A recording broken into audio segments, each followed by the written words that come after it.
So I'll tell you very candidly, there is no tech in India. Okay. When we talk about US tech, what are the companies we are talking to? What are the companies we are talking about?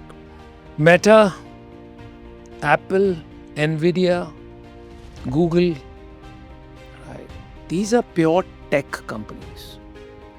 Apple, you can argue, is a consumer hardware company, but it's a tech company because of its lock-in on the software side that it has, right?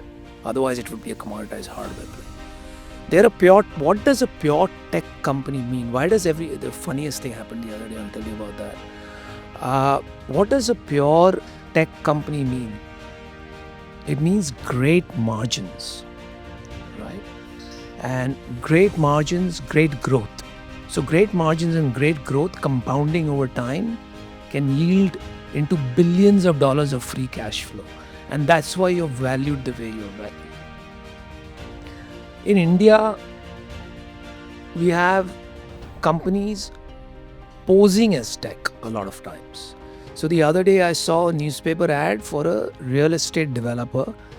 I'm not going to take his name. But it was positioned as India's leading consumer tech company. It's a real estate developer. Okay. That said, that's why everybody wants to attach tech, because it gives you better valuations. But in India, what we have is tech-enabled companies. Right? We have the old school companies like the HULs, and then you'll have D2C brands which are not even tech-enabled, frankly. They just do digital marketing. So that is, they understand digital marketing, but they call themselves tech consumer brands and so on. Be extremely careful. Right? Then you have companies like Zomato and so on, which are tech-led companies, tech-enabled, because without tech you couldn't run their business, right? So there's a certain value to them, but they are not your pure tech companies. And you can take the example of Uber.